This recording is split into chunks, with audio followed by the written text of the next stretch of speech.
Hello learners, कैसे हैं आप सभी। उम्मीद करता हूं आप सभी अच्छे होंगे। आज हम इस श्रृंखला को आगे बढ़ाते हुए भारतीय सभ्यता का प्रारंभ अगला चैप्टर लेके आ चुके हैं, हिस्ट्री का।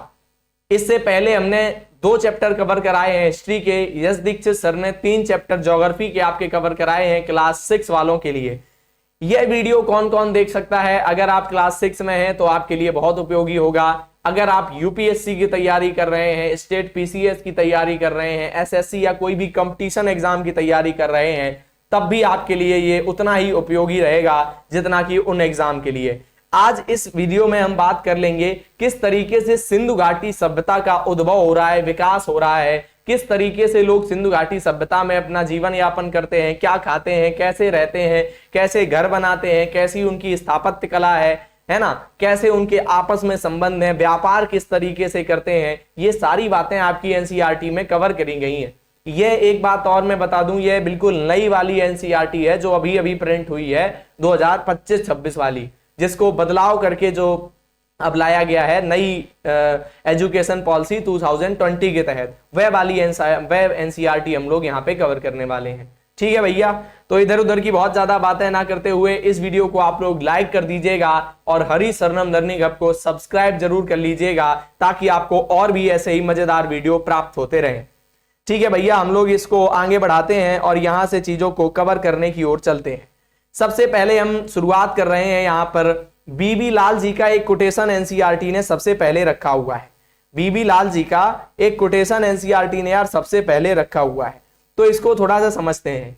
दरअसल ये कह रहे हैं कि भारत की सबसे प्राचीन सभ्यता, जिसे हम लोग हड़प्पा सभ्यता कहते हैं, सिंधु घाटी की सभ्यता कहते हैं, है ना, या फिर सरस्वती सिंधु सरस्वती सभ्यता भी कहते हैं।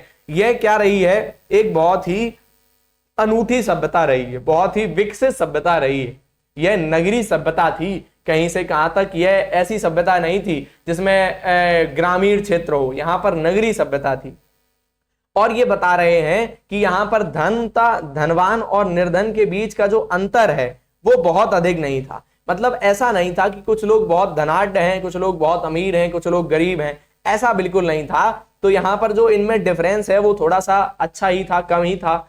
और उसके साथ साथ ये बात कर रहे हैं यार कि जो इनके अंतर के साथ साथ ये बता रहे हैं कि इसमें क्या है कि आपसी शोषण की प्रकृति नहीं थी, शोषण की प्रकृति नहीं थी, बल्कि ये आपसी सामंजस्य को दिखाते थे। मतलब एक दूसरे का शोषण करने की प्रकृति नहीं थी। जैसे वर्तमान समय में आप करप्शन ले लें तो एक भ्रष्टाचार बहुत बड़ी समस्या है, शोषण की तरफ लेके जाती है। लेकिन उस समय हड़प्पा काल के समय में इस तरीके की शोषणकारी प्रकृति यार देखने को नहीं मिलती थी। और अब जो देखने को मिल रही है वह इस तरीके की समस्याएं उस समय तो नहीं ही व्याप्त थी समाज में। तो ये उनका कोटेशन है, एक अच्छी बात उन्होंने यहाँ पे करी है। इसके बाद हम लोग एनसीईआरटी में आगे बढ़ते हैं।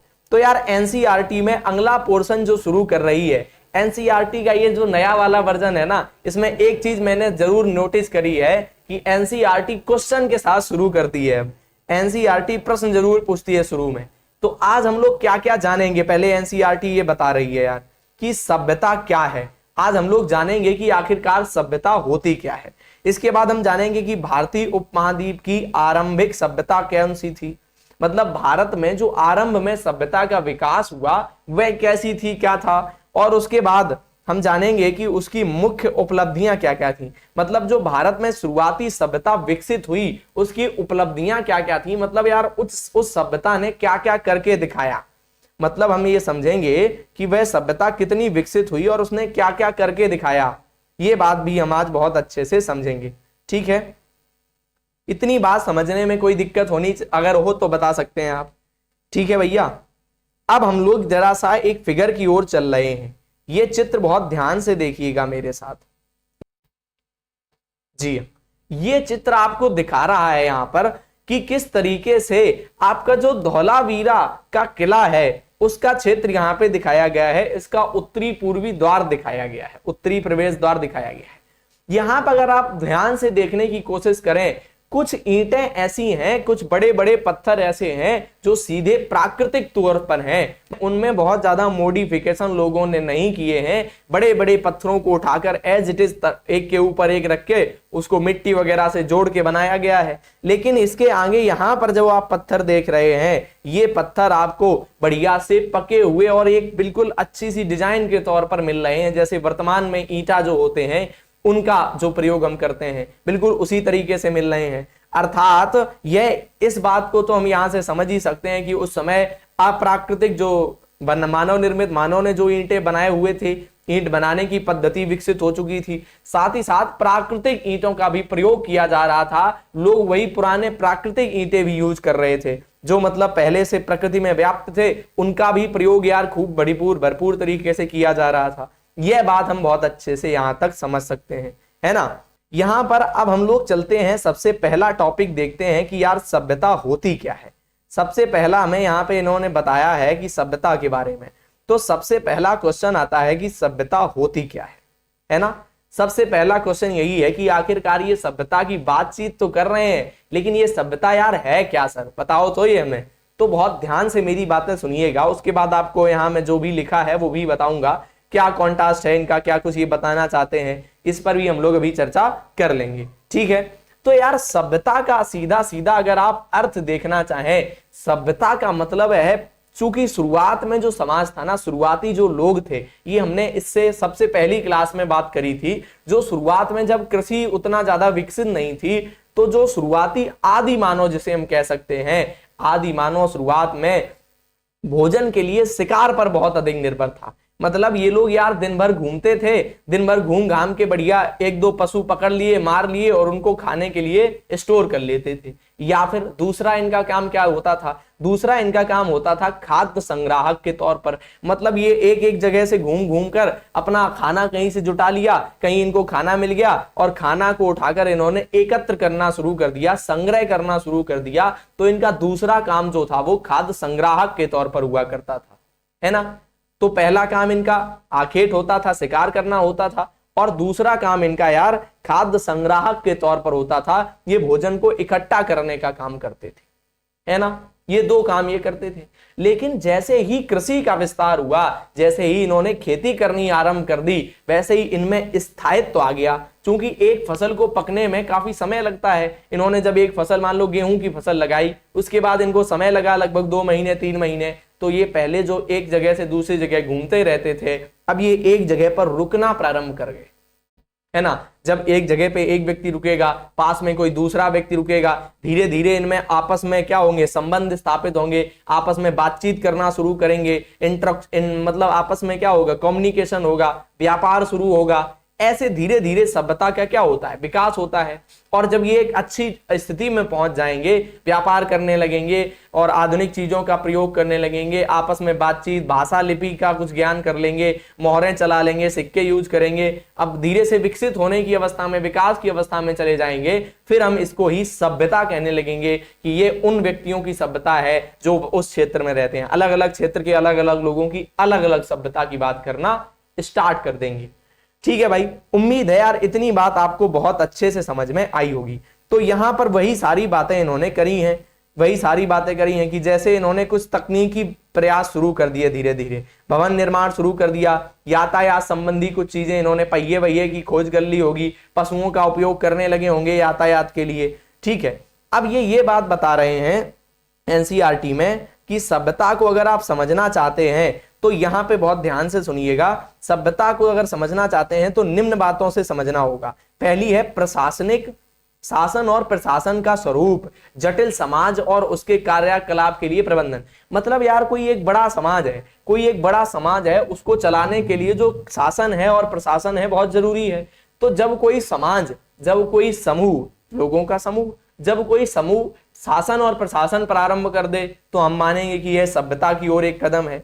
अगर वहां पे खेती की जगह अब थोड़ा सा नगरीकरण देखना प्रारंभ हो जाए, ग्रामीण क्षेत्र से अब नगरीकरण की ओर हम लोग क्या करें, आगे बढ़ जाएं, तब भी हम कहना शुरू कर सकते हैं कि अब ये थोड़ा सा क्या कर रहे हैं भैया, अब ये थोड़ा सा सभ्यता की ओर आगे बढ़ रहे हैं। विभिन्न प्रकार के शिल्प, विभिन्न प्रकार के शिल्प, मतलब अब ये जैसे भेड़ों से ऊन प्राप्त करेंगे, रुई बनाना शुरू कर देंगे, रुई से कपड़े बनाना शुरू कर देंगे, विभिन्न प्रकार के रेशमी वस्त्र, सूती वस्त्र, सूत काटना शुरू करेंगे, कपास की खेती प्रारंभ कर देंगे, तो भी हम कहेंगे कि यार ये विकास की ओर आगे बढ़े हैं, है ना। फिर क्या करें, ये व्यापार शुरू कर दें यार, इनके में आपस में व्यापार होने लगे, फिर आपस में लेन देन का स्वरूप स्थापित हो। आपस में लेन देन मतलब पैसों की उस क्षेत्र में आप आपस में ये क्या करें, लेन देन शुरू कर दे पैसे वगैरह का, है ना, तो भी हम कहेंगे कि यार बिल्कुल सही आगे जा रहे हैं ये लोग। तो इस तरीके से हम इसको समझ सकते हैं। इसके बाद जीवन के विश्व भर में संस्कृति का विचार कर अपना प्रसार शुरू कर दें, कृषि की उत्पादकता इनकी अच्छी हो जाए, गांवों के साथ शहरों को भी अब ये लोग क्या कर पाए, भोजन उपलब्ध करवा पाए, है ना, ये बात है। आइए विचार करें, तो भैया ये अपना विचार कर लेना, आगे बढ़े हम लोग। आइए पता लगाएं, ये इंपॉर्टेंट यहाँ पे कॉन्सेप्ट हो जाता है, ठीक है। आज विश्व के अधिकांश समाजों में इन सभी विशेषताओं को आसानी से देखा जा सकता है। हाँ, ये बात अब ये कि ये कहने की कोशिश कर रहे हैं यार, मतलब इसको ऐसे समझो थोड़ा सा। अब अगर हम वर्तमान समय को देखें, वर्तमान समय की अगर हम बातचीत करें, तो वर्तमान समय में अधिकतर देश ऐसे हैं जहां पर ये सारी विशेषताएं आपको मिलनी शुरू हो जाएंगी। आजकल आधुनिक हो गया है समाज में व्यापार हो रहे हैं, और युद्ध के लिए अपना प्रशासन भी कर रहा है, लोकतंत्र जैसी अवधारणाएं विकसित हो चुकी हैं। तो आजकल का जो समाज है ना, वो अब पूरी तरीके से धीरे धीरे विकास की दौर में है और विकसित होता चला जा रहा है निरंतर, ठीक है। तो अब हम कह सकते हैं कि संस्कृति का क्या हो रहा है भैया, संस्कृति का क्या हो रहा है, विस्तार होता चला जा रहा है। विश्व के विभिन्न भागों में अलग अलग समय में सभ्यताओं का आरंभ हुआ। यहां से कुछ इंपॉर्टेंट फैक्ट आप ले लीजिएगा। कुछ इंपॉर्टेंट फैक्ट से मतलब है जो महत्वपूर्ण परीक्षा के लिए हो सकते हैं। सबसे पहला फैक्ट यहां पे ले लीजिएगा कि जो सबसे पहले सभ्यता का विकास हो रहा है वो हमें देखने को मिलता है मेसोपोटामिया की सभ्यता। आधुनिक में इराक और सीरिया वाला जो क्षेत्र है, वहां पे इराक और सीरिया वाले क्षेत्र को मेसोपोटामिया की सभ्यता कहेंगे हम लोग। तो वहां पर लगभग आज से 6000 वर्ष पहले सभ्यता का क्या हुआ भैया, आरंभ होना शुरू हो गया। इसके बाद एक और सभ्यता साथ ही विकसित हुई, प्राचीन मिस्र की सभ्यता इसके साथ ही लगभग विकसित होनी शुरू हुई, ठीक है, इसी के साथ लगभग विकसित होनी शुरू हुई। अभी हम भारत की सभ्यता की भी बात करेंगे, कोई दिक्कत नहीं, ठीक है। अब ये देखो, हमने जब पहला चैप्टर शुरू किया था तब हमने टाइमलाइन के संबंध में पहले चैप्टर में पढ़ा था, और यहां पर भी सर टाइमलाइन को बहुत अच्छे से इन्होंने क्या कर दिया है, इंट्रोड्यूस कर दिया है, टाइमलाइन को दिखा दिया है। तो इस टाइमलाइन में दिखाया गया है कि मेसोपोटामिया की सभ्यता कब विकसित हुई, उसके बाद मिस्र की सभ्यता कब आई, उसके बाद भारत की जो सिंधु घाटी या सिंधु सरस्वती सभ्यता है उसका किस तरीके से विकास हुआ। तो यार जो यहाँ पे सबसे पहली टाइमलाइन है आपको दिखा रहा है कि 4000 संवत्सर पूर्व, 4000 संवत्सर पूर्व। अगर आप इसका अनुमान लगाएं, एक और क्वेश्चन डाउट में रहता है कि हम सर ये कैसे निकालें कि कहां पे 4000 संवत्सर है, हमें तो ईस्वी में जानना है क्योंकि एनसीईआरटी ने अब की बार संवत पूर्व कर दिया है। अगर आप चाहें तो आप इसको ही याद रख सकते हैं, और अगर आप चाहें तो संवत्सर को चेंज करने के लिए 57 को क्या कर सकते हैं, ऐड कर सकते हैं और माइनस कर सकते हैं। सर कब माइनस करें कब ऐड करें, दरअसल में जो संवत्सर है, जो संवत विक्रम संवत का जो ये अनुमान लगाते हैं, जो विक्रम संवत का यूनिट हम मानते हैं, वो 57 वर्ष अधिक है। अगर आप निकालना चाहें विक्रम संवत से ध्यान से सुनिएगा, विक्रम संवत से ईस्वी निकालना चाहें तो माइनस कर दीजिएगा 57, और अगर ईस्वी से विक्रम संवत निकालना चाहें तो 57 जोड़ दीजिएगा। जैसे अभी वर्तमान में सर क्या चल रहा है, सर 2025 ईस्वी चल रही है, मुझे विक्रम संवत निकालना है, तो इसमें 57 क्या कर देंगे हम लोग, जोड़ देंगे, ठीक है। अब जोड़ने के बाद हमें जो पता चलिए, मान लीजिए हमने जोड़ लिया, अब उसमें से हमें क्या ईस्वी पे वापस आना है तो हम घटा देंगे, ये प्रक्रिया रहेगी, इससे आप इजीली निकाल पाएंगे, ठीक है। इसके बाद आप देखें तो मिस्र की सभ्यता आज से 3000 संवत पूर्व स्टार्ट हुई है, ठीक है। इसके बाद जो भारत की सिंधु सभ्यता है उसका विकास आप देख सकते हैं, सिंधु सभ्यता का जो विकास है वो आज से 2000 संवत पूर्व स्टार्ट हुआ है, सिंधु सभ्यता का जो विकास है आज से 2000 संवत्सर पूर्व स्टार्ट हुआ है। ठीक है, आइए अब हम लोग शुरू कर रहे हैं सिंधु सभ्यता को समझना। अब हम लोग शुरू कर रहे हैं मेरे भाई सिंधु सभ्यता को समझना। ठीक है भैया, कोई दिक्कत कोई परेशानी यहां तक नहीं होनी चाहिए। तो भैया सिंधु सभ्यता को आ जाओ हम लोग शुरू करें, सिंधु सभ्यता को हम लोग शुरू करें। आप हमारे पीछे यार, आप हमारे पीछे यहां पर देख पा रहे हैं कि किस तरीके से कि आपका जो सिंधु सभ्यता का जो क्षेत्र है उसको दिखाया गया है। भारत में जब आप सिंधु सभ्यता की बात करते हैं तो यह भारत में बहुत इसके कम क्षेत्र हैं, लेकिन इसके क्षेत्र वर्तमान में जो पाकिस्तान वाला क्षेत्र है, वर्तमान में जो पाकिस्तान वाला क्षेत्र है वहां पर इसके क्षेत्र बहुत अधिक मिलते हैं। ठीक है, वर्तमान में जो पाकिस्तान वाला क्षेत्र है वहां पर इसके बहुत अधिक क्षेत्र मिलते हैं यार, है ना। अभी जो वर्तमान समय में आप देखें तो अब भारत पाकिस्तान अलग हो गया 1947 में, लेकिन उससे पहले तो ये क्या था भैया, एक ही था। तो जब इससे पहले ये एक था तो तब तो हम कह सकते कि ये भारत में ही था, इसीलिए हम इसको भारतीय अनुसार ही इसको हम लोग क्या करते हैं, देखते हैं, भारतीय इतिहास में ही इसको हम लोग क्या करते हैं, जोड़ते हैं, एक तरीके से कह दिया जाए तो। अब देखते हैं गांव से नगर, आखिरकार ये गांव से नगरों की गांवों से नगरों का विकास कैसे हुआ, इसको हम थोड़ा सा समराइज करके ले चलेंगे। क्योंकि अगर मैं बात करूं कि आपने सर ये कितना बताएंगे क्या बढ़ाएंगे, तो उसमें थोड़ा सा मैं इसको समराइज करके ले चलूंगा। वैसे गांव से नगर या सिंधु घाटी सभ्यता के उद्भव या विकास के संबंध में अलग अलग मत है। पहला मत है, कुछ लोग मानते हैं, इसको बहुत ध्यान से थोड़ा सा ही इसको लेंगे, ज्यादा डीप नहीं जाएंगे, है ना, थोड़ा सा ही इसको लेके हम कवर करके यहीं से फिर बुक पे आ जाएंगे। थोड़ा सा इसको तीन कहानियां हैं इसके परिप्रेक्ष्य में, तीन कहानियां बहुत ध्यान से सुनिएगा। पहली कहानी ये बताती है कि जो आपके जो मेसोपोटामिया की सभ्यता है, और मैं एक बात बता दूं, जो मेसोपोटामिया की सभ्यता है वह एक ग्रामीण सभ्यता थी। मेसोपोटामिया की जो सभ्यता थी वह एक ग्रामीण सभ्यता थी, लेकिन सिंधु घाटी की जो सभ्यता भारत में जो विकसित हुई वह एक नगरीय सभ्यता थी। पहला पॉइंट है, पहला अंतर है। अब कुछ लोग ये कहते हैं कि वहां पर आपकी ग्रामीण जो जनसंख्या थी, ग्रामीण जो सभ्यता थी मेसोपोटामिया की, उसी से कुछ लोग यहां पर आ गए, उसी ग्रामीण सभ्यता से कुछ लोग यहां पर आ गए, इस क्षेत्र में निकल आए, या हो सकता है उनमें आपसी लड़ाई झगड़ा हुआ हो, कुछ भी कारण हो, उसी से कुछ लोग यहां पर आ गए। और जो लोग यहां पर आए उन्होंने यहां पर अपनी एक नई सभ्यता का विकास कर दिया, उन्होंने ही यहां पर एक नई सभ्यता का विकास कर दिया। ये बात कुछ लोग कहते हैं। कुछ लोग कहते हैं नहीं नहीं, ये बात इनकी गलत है। कुछ लोग कहते हैं कि यहाँ पर जो मिस्र की जो सभ्यता है, मिस्र की सभ्यता से इसका विकास हुआ है। और भारतीय लोग, कुछ लोग हैं, भारत में वही दो मत हैं, लेकिन भारतीय लोग कहते हैं कि नहीं नहीं, यह ना तुम्हारी सभ्यता है ना तुम्हारी सभ्यता है, यह स्वयं हमारी ही सभ्यता है। मतलब ये लोग कहते हैं कि यह भारत से ही विकसित हुई है, स्वतः विकसित हुई है। क्यों स्वतः विकसित हुई है, वो यहाँ पे उसका जवाब एनसीईआरटी दे रही है। आपकी क्या कह रही है यार एनसीईआरटी, बड़ा ध्यान से सुनो इसको, कि पंजाब में जो आपका जो पंजाब में पंजाब आजकल के इसने दो भागों में बटा है, पाकिस्तान में है और इधर भारत में है। पंजाब में और सिंध के विशाल मैदान में सिंधु नदी और उसकी सहायक नदियां सिंचित करती हैं, और सिंधु नदी इसके मैदान में उपजाऊ कृषि के लिए अनुकूल बना देती है। ठीक है, और ये ठीक है, नदी है, हिमालय है, सरस्वती। अब इसको थोड़ा सा ध्यान से समझिएगा, इसमें ये क्या कहना चाह रहे हैं उसको थोड़ा सा मेरे साथ समझिएगा। इसमें यार ये बताना चाह रहे हैं, आप लोग एक क्वेश्चन कर सकते हैं सर यहाँ पीछे इशारा करते हैं, पढ़ते आगे से, तो आगे भैया हम लैपटॉप रख के बैठे हैं, उससे देख के पढ़ रहे हैं। ठीक है, ये बात समझ लेना, वरना कुछ लोग इसी डाउट में रहें कि यार सर आगे देख देख के कुछ पढ़ रहे हैं, पढ़ा रहे हैं और इशारा पीछे कर देते हैं, है ना। तो हम आगे अपने सामने यार लैपटॉप रखे हैं। लाइव क्लास में अगर आप लोग कमेंट करें तो वो भी हमें बिल्कुल एकदम से लाइव दिखेंगे। अभी लाइव क्लास आ नहीं रही है, कुछ दिनों बाद लाइव क्लासें स्टार्ट कर दी जाएंगी। वैसे अगर आप केमिस्ट्री पढ़ना चाहते हैं हमसे तो भैया केमिस्ट्री आपको लाइव ही मिलेगी यहीं पर, है ना।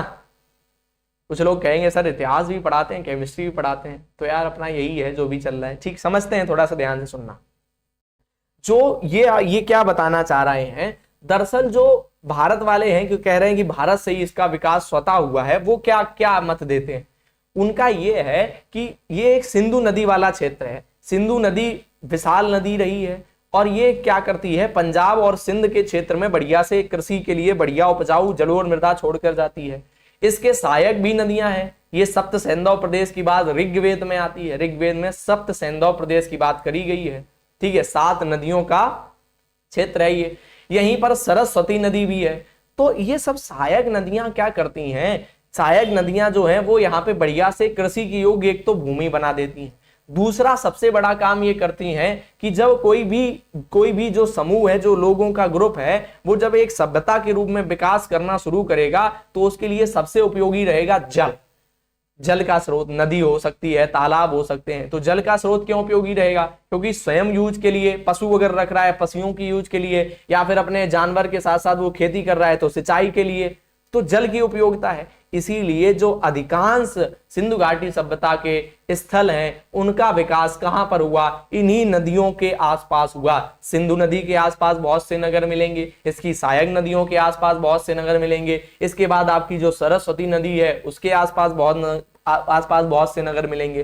तो धीरे धीरे यहीं पर इनका विकास होना प्रारंभ हो गया। ये सारी बातें यार एनसीईआरटी हमें बता रही है। ठीक है, अब इसमें सन भी दी गई है। 3500 संवत्सर से पूर्व क्षेत्र के गांव और नगरों में परिवर्तित होने लगे और लगभग 2600 संवत्सर पूर्व बड़े व्यापार और अन्य कारणों से ये बदल गए पूरे। लगभग आज से ये कह रहे हैं कि 3500 वर्ष पूर्व धीरे धीरे क्या होना शुरू हुआ, धीरे धीरे भैया ये आपस में क्या होने लगे, विकसित होने लगे। और एक तरीके से पूरी तरीके से जो ग्रामीण क्षेत्र थे वो अब नगरों में बदलना स्टार्ट हो गए। फिर नगरों से महानगरों में चले गए, ये नगर से महानगर का विकास होना शुरू हो गया। ठीक है, इसके बाद बहुत सारी चीजें हैं। सरस्वती नदी धीरे धीरे क्या हुई, विलुप्त होगी, पुरानी नदी है। अब इसमें थोड़े से आगे वाले मैप में है। ठीक है, और आगे बढ़ते हैं। ये वाले आपको कुछ हम थोड़े से विजुअलाइज करवाते हैं, कुछ दिखाते हैं आपको, कुछ ऐसे स्थल जो आपको थोड़े से समझ में आए। कलर हम एक सेकेंड चेंज कर लें। हाँ, आ जाओ जरा। अब हम यहाँ पर कुछ ऐसे स्थलों को आपको दिखाने वाले हैं जो आपको क्या करें, मजा आ जाए, जिनको देखकर आपको लगे कि हाँ ये तो वास्तव में सर इंटरेस्टिंग था, है ना। ये आपको लगे कि ये तो वास्तव में आपका इंटरेस्टिंग था। ठीक है, ये बात आपको समझ में आए यहाँ। ठीक है, अब अगर आप वहां देखें, अगर आप वहां देखना चाहें तो आपको क्या दिखेगा? सबसे पहली बात एक देखिए, हिंदुकुश पर्वत और हिमालय पर्वत। यार आज हम लोग हिमालय को तो खूब अच्छे से जानते हैं, लेकिन कितने लोग हैं हिंदकुश को जानते हैं? नहीं जानते होंगे। ये अफगानिस्तान पाकिस्तान वाले ऊपरी क्षेत्र में ही मिलने वाला एक पर्वत है भाई, ऊपरी क्षेत्र में ही मिलने वाला एक पर्वत है। ठीक है, अब यहाँ पे इसको बहुत ध्यान से समझिएगा। यहाँ पर जो पहला स्थल आप देखेंगे वो हड़प्पा दिखाई दे रहा होगा। बोलो, पहला स्थल क्या हड़प्पा दिखाई दे रहा है? आप कहेंगे बिल्कुल सर, हड़प्पा इस पूरी जो सिंधु घाटी सभ्यता है ना, इस सभ्यता का खोजे जाने वाला पहला स्थल है। कोई क्वेश्चन पूछे इस सभ्यता को हड़प्पा सभ्यता क्यों कहते हैं, यहाँ के लोगों को हड़प्पाई लोग या हड़प्पा सभ्यता के लोग क्यों कहते हैं? क्योंकि यहां पर खोजे जाने वाला सबसे पहला स्थल हड़प्पा था। कहां स्थित है सर हड़प्पा? तो वर्तमान के पाकिस्तान में ये पड़ता है भैया। ठीक है, इसके बाद आपको यहां पे एक और बहुत इंपॉर्टेंट चीज याद रखनी है। झेलम नदी, ये नदियां आप देख सकते हैं। कालीबंगा एक और महत्वपूर्ण स्थल है, कालीबंगा। फिर यहाँ पे बनावली एक महत्वपूर्ण स्थल है। इसके बाद भिराना एक अच्छा स्थल है। इसके बाद यहाँ पे आप नीचे जाएंगे तो चौदड़ो आप नाम याद रखिएगा इसका भी। चौदड़ो एक बढ़िया स्थल है। ठीक है, इसको हमने थोड़ा सा जूम किया था, थोड़ा बैक कर देते हैं, आ जाओ। तो चौदड़ो एक बहुत अच्छा स्थल आप देख सकते हैं। इसके आगे थोड़ा सा अगर आप और बढ़ना चाहें, इसके आगे थोड़ा सा आप और बढ़ना चाहें, एक सेकंड रुकना। हाँ, इसके आगे और थोड़ा सा भारत की ओर जब आप लौटेंगे तो भारत में कुछ स्थल मिलेंगे आपको, जैसे धौलावीरा बहुत महत्वपूर्ण स्थल है, धौलावीरा। फिर इसके बाद लोथल एक बहुत महत्वपूर्ण स्थल है ना। फिर ये नागेश्वर एक बहुत अच्छा स्थल मिलेगा आपको। बालाकोट, जहां पर अभी भारत ने उनको उड़ाया था, किसको, समझ गए होंगे आप लोग, है ना। तो ये वाले कुछ स्थल ऐसे हैं जो बहुत ही इंपॉर्टेंट स्थल हैं। तो इनको भी आप लोग क्या रखिएगा भैया, याद रखिएगा, इनको भी आप लोग याद रखिएगा। यहाँ पे कुछ एक ये आपकी बनी हुई है टेबल भैया, तो ये टेबल थोड़ी सी देख लेना, है ना। ये टेबल को भी थोड़ा सा आप क्या करेंगे, ध्यान में रख लेंगे। ठीक है, कोई दिक्कत? धौलावीरा कहाँ है भैया? पंजाब क्षेत्र में स्थित है धौलावीरा। तो इनको ये टेबल पहला याद रखिए, धौलावीरा कहाँ है? तो ये व्हाइट है, सॉरी एक सेकेंड ब्लैक कर लेते हैं, आ जाओ। तो पहला याद रखिएगा धौलावीरा कहाँ स्थित है? तो पंजाब में है। हड़प्पा कहाँ है? गुजरात में है। इसके बाद सॉरी हड़प्पा, हम ये पाकिस्तान बोल गए थे क्या? हड़प्पा का स्थल गुजरात में है, याद रखिएगा। इसके बाद कालीबंगा सर कहाँ स्थित है? सिंध में है। मोहनजोदड़ो ये आपका हरियाणा में मिलेगा। राखीगढ़ी आपका राजस्थान में मिलेगा। तो ये सारे कुछ महत्वपूर्ण स्थल हैं जो आप इनको थोड़ा सा देख सकते हैं यार, इनको आप थोड़ा सा देख सकते हैं, समझ सकते हैं। अगली आती है सरस्वती नदी की बात। तो यार सरस्वती नदी का जो उल्लेख है वो ऋग्वेद में भी मिलता है।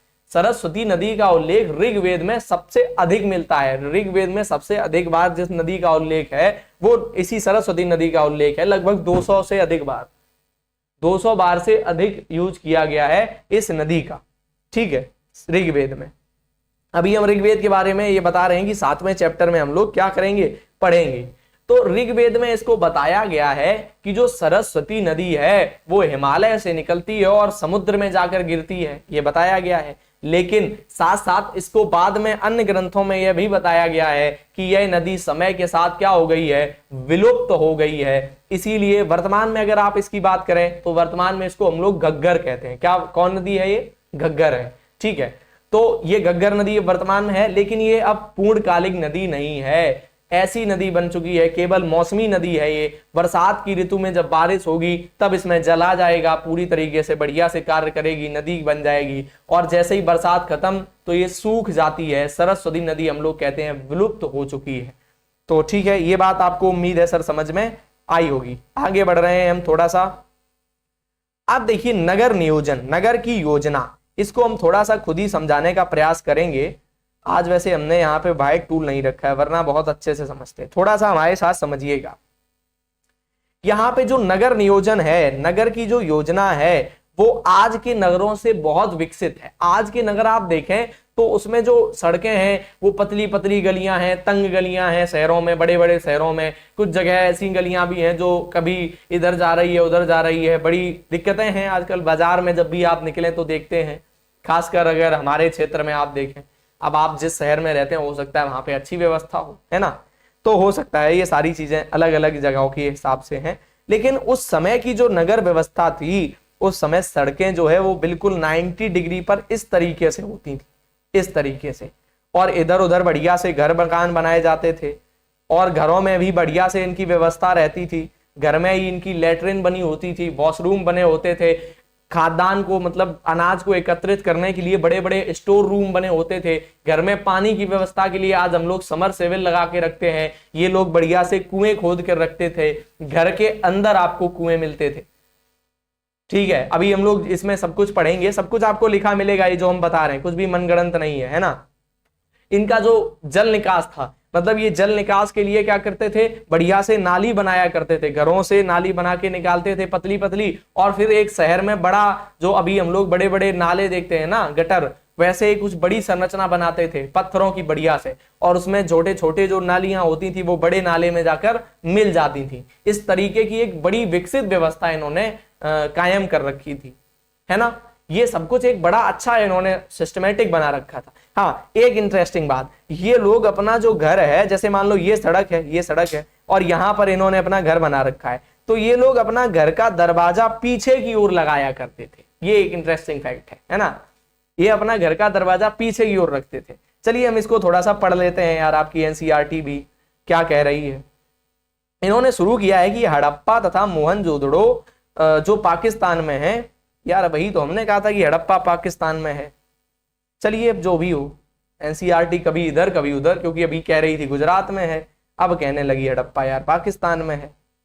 लिखा है ना जो दो अब पाकिस्तान में, हड़प्पा और मोहनजोदड़ो। हम इस सभ्यता के सबसे पहले दो नगर हैं जो खोजे गए थे, कब? 1924 में, 1924 में, है ना। बहुत पुराने स्थल हैं सभ्यता के लिए, ठीक है। सिंधु घाटी की सभ्यता कहा गया, इसी कारण से सिंधु घाटी सभ्यता को हड़प्पा सभ्यता भी कहा गया। बाद में प्रमुख नगर जैसे धौलावीरा एक याद रखिएगा गुजरात में है, राखीगढ़ी एक याद रखिए जगह हरियाणा में है, और गंभीरवाला पाकिस्तान में है, उसके बाद सैकड़ों अन्य छोटे छोटे स्थल खोजे गए। गुजरात में लोथल खोजा गया, महत्वपूर्ण स्थल है। ये हमने शुरुआत में मैप पर भी बताया थी कि कहाँ इनकी लोकेशन है। ठीक है, बोलते बोलते यार गले में थोड़ी सी खराश फिर से हो गई है। केवल 2 महानगर हैं, राखी गढ़ी और क्या किस तरीके के महासागर आते हैं, बल्कि छोटे छोटे अन्य नगर हैं। हाँ, सरस्वती नदी के किनारे राखी गढ़ी मिलेगा, सरस्वती नदी के किनारे, और गावेरी वाला, ये 2 नगर मिलेंगे राखी उसके सरस्वती नदी के किनारे। अधिकांश हड़प्पा सभ्यता के नगर सुनियोजित तरीके के अंतर्गत बनाए गए हैं। चौड़ी सड़कें बहुत अच्छे से मिली हैं जो दिशाओं में उन्मुख होती हैं। अधिकांश नगर चारों ओर किलेबंदी की गई है। ये थोड़ा सा, ये टर्म हम थोड़ा सा और समझाने की कोशिश करते हैं। ये यहाँ पे कहाँ, यहाँ जगह है, ठीक है, इस जगह में कर लेंगे। इधर देखो जरा, इधर ध्यान से सुनना, इसको नगर का नियोजन थोड़ा सा और बताते हैं। यहाँ पर जो नगर होते थे, यहाँ पर जो नगर होते थे वो 2 हिस्सों में बटे होते थे। एक नगर मान के चले, एक नगर का ये हिस्सा है और इसके एक इधर हिस्सा है, इधर एक बड़ा सा हिस्सा है। ठीक है, अब ये जो पहला नगर था इसकी एक किलेबंदी इस तरीके से करते थे, ऊपर से बड़ी बड़ी दीवारें बनाई जाती थी आसपास से, ताकि इसमें प्रवेश ना किया जा सके। अब इसमें प्रवेश द्वार बन जाएंगे, ये घुसने के लिए जगह है, अंदर जाने के लिए प्रवेश द्वार है, मतलब एंट्री पॉइंट है ये। 2 प्रवेश द्वार, 3 प्रवेश द्वार, 4 प्रवेश द्वार, जैसे जहां पर हो। अब इसको हम लोग कहते थे पूर्वी टीला, पूर्वी टीला, पूर्वी टीला। इसको कहते थे पश्चिमी टीला, पश्चिमी टीला। ठीक है, पश्चिमी टीला। अब यहां पर जो ये पूर्वी टीला होता था, या उत्तरी टीला कभी कभी इसको कहेंगे, पूर्वी टीला होता था, ये अपेक्षाकृत ऊंचा होता था, ऊंचे भाग पर, ऊंचे स्थान पर बनाया जाता था। अब जब ऊंचा स्थान देखा तो कुछ लोग कहेंगे कि यार ये ऊंचा कुछ नहीं था, यहाँ पर जो लोग राजा होते थे या उस समय सरदार होते थे या मुखिया होंगे, जो प्रशासनिक लोग थे, उच्च वर्ग के लोग थे, वो रहते थे। और पश्चिमी टीला गरीबों का था, क्योंकि इसकी किलेबंदी भी नहीं करी गई है, सुरक्षा भी उतनी नहीं करी गई है, उसके साथ साथ नीचे स्तर पर है, जिससे बाढ़ कभी भी आ सकती है, कभी भी अन्य राज्य, अन्य कबीला इस पर हमला कर दे तब भी दिक्कत हो सकती है। इसीलिए ये आम लोग थे, गरीब लोग हुआ करते थे, ऐसी बात इन्होंने बताई है। ये नगर नियोजन यहां पर मिलता है। यहां हालांकि कुछ कुछ स्थान ऐसे हैं जहां पर दोनों के लिए आपको किलेबंदी मिलेगी, एक सरफा, दोनों के लिए एक मर्ज, मतलब एक ही दीवार मिलेगी जो दोनों को कवर करेगी। ऐसा भी कहीं कहीं देखा गया है, ऐसा भी कहीं कहीं देखा गया है। ये बात समझने की है। ठीक है, क्या इतनी बात समझने में कोई दिक्कत है? क्या इतनी बात समझने में कोई दिक्कत है? उम्मीद है नहीं होगी, है ना। ठीक है, इसको सबको हम हटा देंगे। ये बिल्कुल बिल्कुल जैसा हमने बताया, बिल्कुल इसी तरीके का स्ट्रक्चर यहाँ पे समझाया गया था ऊपर, अब उसको नहीं पढ़ा। यहाँ पे आप देख सकते हैं कुछ चित्र बढ़िया से विजुअल दिखाए गए हैं हमारे पीछे, आप देख सकते हैं। वहां पर कुछ लोग आ रहे हैं कहीं से घूम टहल कर, कुछ अपने सर पे रखे हुए हैं बोझा, जिसमें हो सकता है पशुओं के लिए कुछ चारा वगैरह हो या जो भी हो उसमें। ठीक है, दीवारें आप देख सकते हैं किस तरीके की बड़ी बड़ी दीवारें हैं। तो ये कालीबंगा राजस्थान के जो चित्र हैं वो आपको दिखाए गए हैं। इसके बाद धौलावीरा के मध्य नगर की ये व्यवस्था, अब तो ये बिल्कुल अवशेष हैं। अब जो आप ये देख रहे हैं ना, ये खंडहर मात्र बचे हुए हैं, खंडहर मात्र है। इसके जो अब आप क्षेत्र देख रहे हैं वो केवल और केवल खंडहर मात्र बचे हुए हैं, बिल्कुल अवशेष बचे हुए हैं। ठीक है, ये आप देखिए, ये संरचना थोड़ी सी अच्छी, ये देखिए यहां पर है मोहनजोदड़ो का विशाल स्नानागार। ये इंपॉर्टेंट है, मोहनजोदड़ो में यार एक विशाल स्नानागार मिला है। स्नानागार का मतलब है स्विमिंग पूल कह लीजिए या बाथ टब कह लीजिए। ये एक इतना बड़ा बाथ टब है जिसमें देख सकते हैं आप, यहां देखिए जरा, सीढ़ियां तक बनी हुई हैं इसमें अंदर जाने के लिए। यार यहां से सीढ़ियां बनी हुई हैं, आप अंदर प्रवेश करिए सीढ़ियों के माध्यम से, है ना। ये बड़ा स्नानागार है जिसमें हो सकता है, अब ये लोग अनुमान लगाते हैं, इसमें नीचे थोड़ा मैं स्क्रॉल करूं तो आपको लिखा मिलेगा। इनका उद्देश्य क्या था ये बताते हैं कि सार्वजनिक स्नानागार हो सकता है, केवल राजशाही परिवार के लिए हो सकता है, धार्मिक कार्यक्रमों के लिए, स्नान करने के लिए हो सकता है। तो ये लोग अनुमान लगाते हैं, हम इनकी बात अब हम खुद बता देते हैं, क्योंकि पढ़ने में मैं उतना ज्यादा अब इंटरेस्ट नहीं लेता, है ना, समझिए इसको। ये जो स्नानागार है इसमें हो सकता है कि जो राजा हैं उनके परिवारीजन, राजा की रानियां, विशिष्ट लोग, कुछ दूसरे राज्य से या दूसरे क्षेत्रों से, मेसोपोटामिया जैसे सभ्यता है या उस समय चीन की एक सभ्यता भी विकसित हो रही थी, तो हो सकता है कि यार वहां से जब लोग आते होंगे तो उन लोगों को बढ़िया से स्नान करवाया जाता होगा इसी स्नानागार में। बताओ हो सकता है कि नहीं हो सकता है? तो उन लोगों के लिए ये हो सकता है, या फिर कुछ विशेष धार्मिक कार्यक्रम है, इनकी सांस्कृतिक मान्यता हो, उस आधार पर ये लोग क्या करते हो, उसमें स्नान वगैरह करते हो। तो इसमें बढ़िया से जल ये भर लेते थे और उसके बाद बढ़िया खूब यार छपक छपक करके नहाते थे, है ना? क्यों भैया? पंचायत पिछले वाले सीजन में ना, पहले खून की नदियां बहाएंगे फिर उसी में छपक छपक नहाएंगे, ऐसे ही ये लोग जल भर के छपक छपक नहाते होंगे इसमें खूब से। ये जल प्रबंधन हमने पहले ही बता दिया है, आप देख सकते हैं किस तरीके से ये चित्र आप देख सकते हैं, ये चित्र आप मेरे पीछे देख सकते हैं किस तरीके से एक बढ़िया से इन्होंने क्या सिस्टम बना रखा है। उधर से एक नाली आई हुई है और नाली में क्या है, बाकायदा बढ़िया से पानी आता है, नाली में पानी भी आ रहा है आपका, है ना? पानी क्या करेगा, उधर से आएगा सीधा सीधा अंदर इसमें प्रवाहित होते हुए यहां तक आ जाएगा। ठीक है, कुएं इन्होंने अपने घर में खोद रखे हैं, अपना कुएं से पानी निकालो, स्नान कर लो, वहीं वहीं पॉटी हुआओ और वहीं पे अपना सारा काम कुछ कर लो, जैसे आजकल हम लोग विकसित होने के बाद कर रहे हैं। उस लेवल की व्यवस्था ये लोग उस समय और ऐसे क्षेत्रों में करके रखे हुए थे। समझ रहे हैं आप लोग?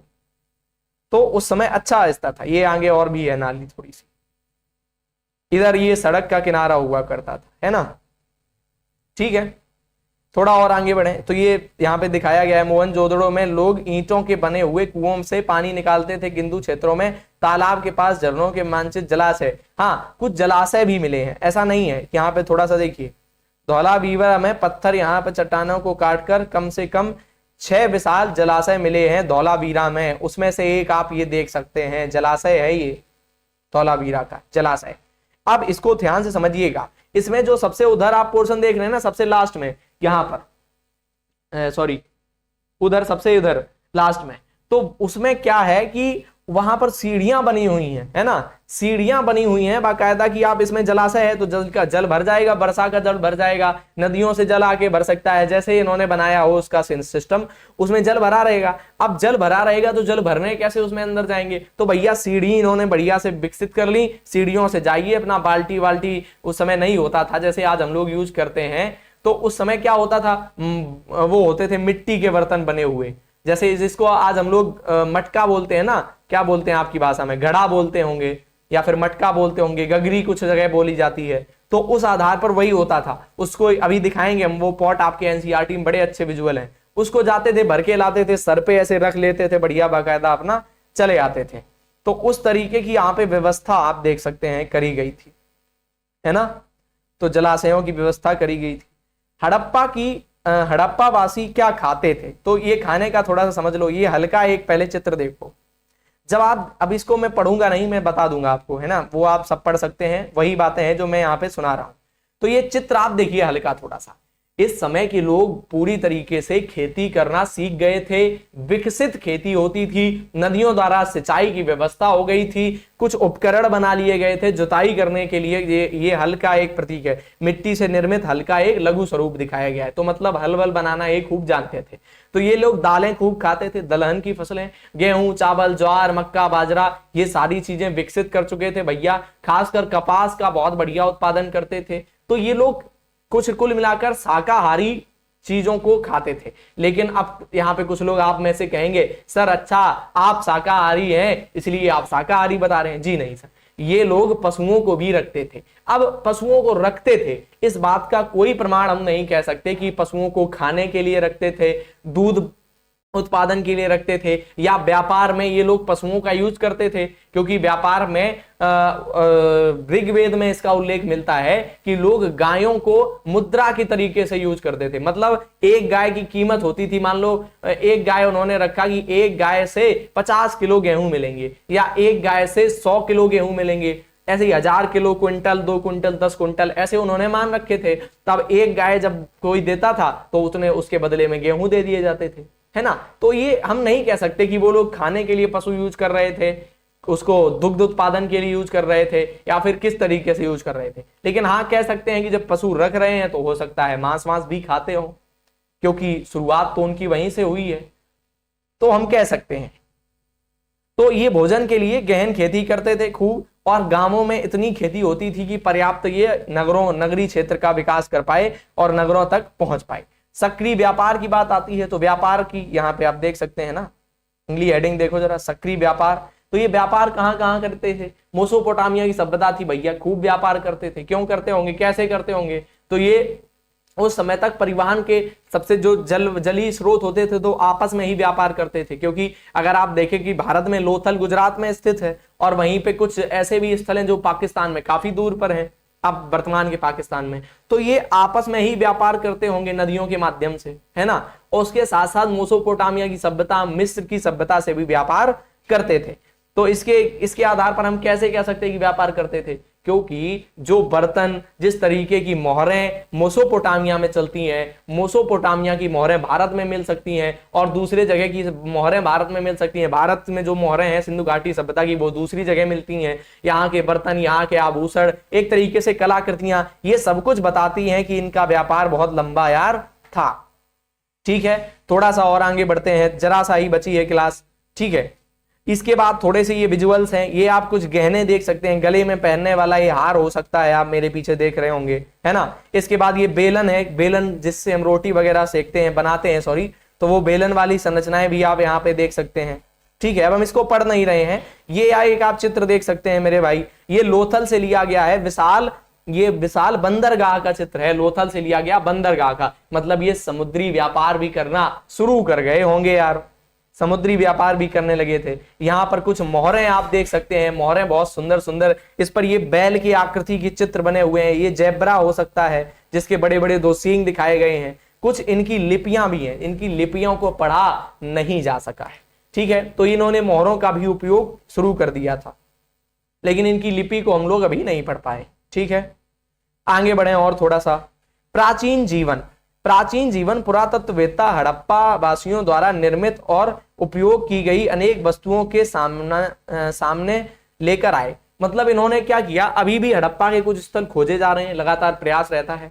वहां से जो खोदते हैं, उत्खनन करता होते हैं, पिछले वीडियो में मैंने बात करी थी कि पुरातत्वविद कौन होते हैं, है ना, बताया था ना। पुरातत्वविद क्या करते हैं, खोदते हैं, वहां पे जगह की खुदाई करते हैं, आसपास से ढूंढते हैं क्या बर्तन मिल रहे हैं, क्या मोहरें मिल रही हैं, किस तरीके के सिक्के मिले, क्या हलवल मिले, खिलौने मिले, मूर्तियां मिली, जो भी मिलता है इकट्ठा करके लाते हैं, स्टडी करते हैं, अनुमान लगाते हैं, ये सारी चीजें करते हैं भैया। तो ये एक देख सकते हैं कांस का दर्पण है, कांसे का, कांस मतलब कांसे का, तो ये दर्पण है, मतलब यार शीशा भी देखते थे, आज जैसे नहीं है, मतलब बहुत पुराने आदिवासी नहीं है ये लोग, जैसे हम लोग शीशा देख के बढ़िया बाल बाल निकालते हैं, ये लोग भी निकालते थे भाई। ये देखिए, जो हमने मटका या गगरी या फिर घड़ा की बात करी थी, वो यहाँ पे आप देख सकते हैं ना, ये देखो जरा, ये आप देख सकते हैं, वही गगरी है। इस पर ये बाकायदा बढ़िया से इन्होंने नक्काशी करी हुई है, यहाँ पे मतलब चित्रकला विकास कर लिया था इन्होंने, भित्ति चित्र बनाने शुरू कर दिए थे। ये देखिए किस तरीके से, ये क्या बात तौलने के लिए बांट, जिसको हम लोग अब बोलते हैं ना तौलने के लिए बांट वगैरह, ये हो सकता है 5 किलो का हो, ये हो सकता है 5 किलो का हो, 10 किलो का हो, कोई 2 किलो का हो, 1 किलो का हो, इसके साथ 5, ये 10, अलग अलग तरीके से, मतलब भार तौलने के लिए इन्होंने तोलन वाली चीजें भी स्टार्ट कर दी थी बनानी। ये आप देख सकते हैं कुछ खेल, जैसे हम लोग लूडो वगैरह आप खेलते हैं, उस तरीके का कुछ खेल यहाँ पे दिखाया गया है। ये एक पत्थर की चित्र आपको यहाँ पे दिखाई दे रहा होगा।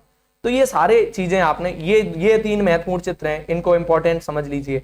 ये जो एक पुजारी की जो मूर्ति मिली है, पुजारी की एक बढ़िया सी मूर्ति मिली है, ये अपने गले में इस तरीके से क्या करे हुए हैं, एक बढ़िया साल ओढ़े हुए हैं, सॉल ओढ़े हुए हैं, उस सॉल पे बढ़िया फूल की आकृति वगैरह बनी हुई है। इनकी दाढ़ी देखिए किस तरीके से उकेरी गई है बढ़िया से, है ना। ये अपने माथे पे कुछ बांधे हुए हैं। अब ये अवशेष मात्र है, इसका धड़ है केवल ऊपर वाला सर का, है ना, वही है। ये स्वास्तिक का चिन्ह है, स्वास्तिक आप लोग जानते होंगे, है ना, स्वास्तिक का चिन्ह ये देखिए, ये भी मिला है वहीं से सर।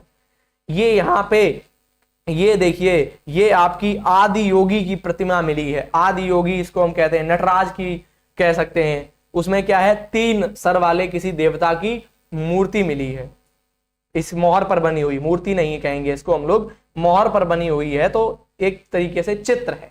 ठीक है, ये मूर्ति है, ये एक तरीके से बताई जाती है नर्तकी की मूर्ति, कांसे की बनी हुई है। ये क्वेश्चन अभी इसी साल मैं बिल्कुल मजाक नहीं कर रहा, आप लोग उठा के देख लेना, यूपीएससी के प्री में पूछा गया, 2025 में पूछा गया कि जो हड़प्पा सभ्यता से, सिंधु घाटी सभ्यता से नर्तकी की मूर्ति मिली है वो किस धातु की बनी हुई है। इतना सरल सा क्वेश्चन सीधा पूछा गया है, तो आप बता सकते हैं कि कांसे की मूर्ति। अब बताओ 6 की एनसीईआरटी में ये बता रहा है कांसे की मूर्ति ये यहां पर मिली हुई, ठीक है, नर्तकी की है, बता रहे हैं कि एक हाथ कमर पर रखकर नाच रही है महिला।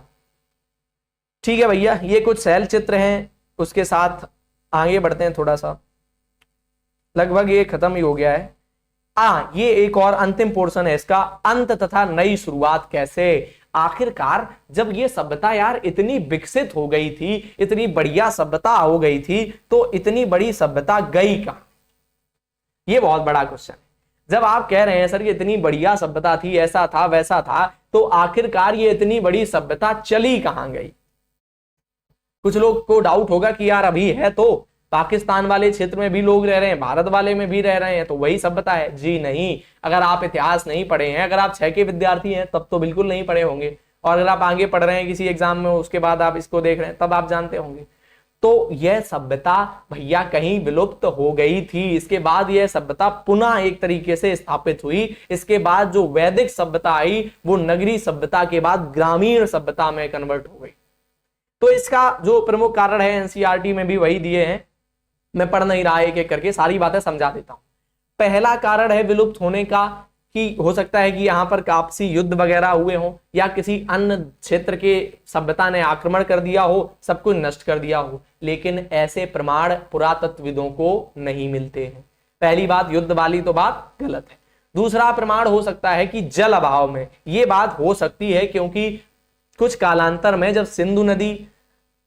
सिंधु नदी कम हो गई थोड़ी सी, और सरस्वती नदी क्या हो गई, विलुप्त हो गई। सरस्वती नदी क्या हो गई, विलुप्त हो गई। सरस्वती में पानी वर्ष भर नहीं रह रहा था, तो जब जल की आपूर्ति नहीं होगी तो इनकी खेती प्रभावित होगी, खेती नहीं होगी तो इनको भोजन नहीं मिलेगा, और जब चीजें गड़बड़ हो जाएंगी, इनकी ना पानी है ना भोजन है, तो फिर ये अन्य स्थान पर अन्य चीजों की तलाश में जाएंगे। और एक बात, जब ये इन्होंने अपना अच्छा सा नगर बसा रखा है, अपने बढ़िया से मकान बना रखे हैं, तब जब ये लोग दूसरे स्थान पर जाएंगे तो क्या वहां पर भी इतनी जल्दी एक नगर विकसित कर लेंगे? बिल्कुल नहीं। वहां पर इन्हें फिर से अपना रीस्टार्ट प्रोसेस शुरू करनी पड़ेगी। ये शुरुआत से अपने छोटी छोटी झोपड़ियां बनाएंगे, फिर धीरे धीरे ग्रामीण अवस्था में जाएंगे, धीरे धीरे विकास का क्रम फिर से ये शुरू करेंगे। मतलब जो ये पहले विकसित हो गए थे वो फिर अब जीरो से शुरू करना स्टार्ट कर गए होंगे और पूरी तरीके से ग्रामीण सभ्यता में परिणत हो गए होंगे। ये बात भी हम लोग कह सकते हैं। ठीक है, ये भी इसका एक कारण हो सकता है इनके विनाश का। ठीक है, ये सारी बातें यहां पर करी गई हैं। जल आपूर्ति की बात करी गई है, आक्रमण की भी बात करी गई है। उसके साथ ये कह रहे हैं कि यहां पर अचानक से धीरे धीरे लोग इधर उधर प्रवास कर गए होंगे, दूसरे जगह जाने लगे होंगे। ठीक है, तो ये इस तरीके से, वैसे मैं अगर बात करूं रियल में अभी तक यह बात नहीं कही जा सकती कि आखिरकार सिंधु घाटी सभ्यता या हड़प्पा सभ्यता या सिंधु सरस्वती सभ्यता किस तरीके से विलुप्त हो गई, नष्ट हो गई, किस तरीके से यह पूरी तरीके से नेस्तनाबूद हो गई। यह बात पूरी तरीके से स्पष्ट नहीं है। अभी भी इस बात में सस्पेंस है और इतिहास के पन्नों में या इतिहास की मिट्टी की परतों में अभी भी दबी हुई बात है कि किस तरीके से इसका अंत हो गया। यहाँ पे 3 फैक्ट दिए गए हैं। सिंधु हड़प्पा सिंधु सरस्वती सभ्यता विश्व की प्राचीनतम सभ्यताओं में से एक है और कुशल जल प्रबंधन, विविध तरीके की शिल्पकारी, अच्छा स्थापत्य हमें देखने को मिलता है, सुनियोजित नगर हमें देखने को मिलते हैं। उपजाऊ कृषि से नगरों की विभिन्न प्रकार की फसलें उगाई जाती थीं, तो फसलें हमें प्राप्त होती हैं। अन्नागार बड़े बड़े प्राप्त हुए हैं जिनमें भोजन वगैरह के लिए अन्न रखा जाता था। जले हुए अन्न के अवशेष हैं अभी भी।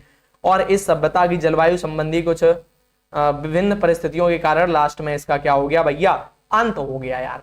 जलवायु भी हो सकता है, ऐसा भी हो सकता है पृथ्वी पर उस समय कुछ अलग ही हुआ हो, अचानक से आग जैसी चीजें हुई हो, जंगल की आग हो सकती है, या विभिन्न तरीके के कुछ एस्ट्रोनॉट, कुछ ग्रह वगैरह इससे टकराया हो, कुछ छोटा सा क्षुद्र ग्रह वहां पे गिर गया हो, कुछ भी हो सकता है, लेकिन हम स्पष्ट नहीं कह सकते। अंत में ये आपके कुछ प्रश्न दिए गए हैं, तो आप लोग इनको जरा यार देख लेना, क्योंकि मैं अभी जो भी कराया है, मैंने जितना भी पढ़ाया है उसी से भैया ये प्रश्न आपके हल हो जाएंगे। ये बात की मैं गारंटी ले सकता हूं। कोई भी क्वेश्चन आप करके देखना, सारे क्वेश्चन आप उसी से ही कर सकते हैं भाई।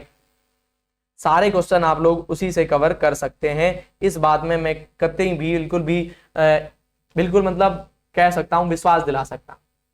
तो अगर यार आप लोग अभी तक बने रहे हैं तो आप लोगों का बहुत बहुत धन्यवाद है इस वीडियो को लास्ट तक देखने का। और हम लोग जल्दी ही प्रस्तुत होंगे नई वीडियो के साथ, नई चीजों को, अगले चैप्टर को कवर करने के लिए। साथ ही जो विद्यार्थी क्लास 12th वाले अगर देख रहे हैं तो वो बात विश्वास रखें, हम आपका भी पूरा करवाएंगे सिलेबस। मतलब केमिस्ट्री हम पढ़ा रहे थे तो वो कंटिन्यू रहेगा, पढ़ाएंगे, पूरा पढ़ाएंगे, एग्जाम तक सब कुछ करा देंगे। तो इस बात का विश्वास रखिएगा निरंतर, ठीक है। तो ये मत समझिए कि अब सर तो एनसीईआरटी पढ़ाना शुरू कर गए तो फिर हमारा तो सब कुछ छोड़ गए, हम दूसरे एग्जाम पे दूसरे चैनल पे या कहीं देख लेते हैं। नहीं, बिल्कुल आपका पूरा कवर कराया जाएगा, ठीक है। आप लोग कमेंट जरूर कर दें कि आपको ये वीडियो कैसी लगी है, कैसा लेक्चर रहा है, कैसी चीजें आपको समझ में आई हैं। और उसके साथ हरी संगम लर्निंग ऐप को सब्सक्राइब जरूर कर लें और इस वीडियो को लाइक करके शेयर कर दें अपने दोस्तों के साथ। हम लोग मिलेंगे आपसे नई वीडियो के साथ कल या परसों वाली क्लास में। तब तक के लिए सभी को जय श्री हरि। मस्त रहिए, स्वस्थ रहिए, लगातार पढ़ते रहिए। जय श्री हरि।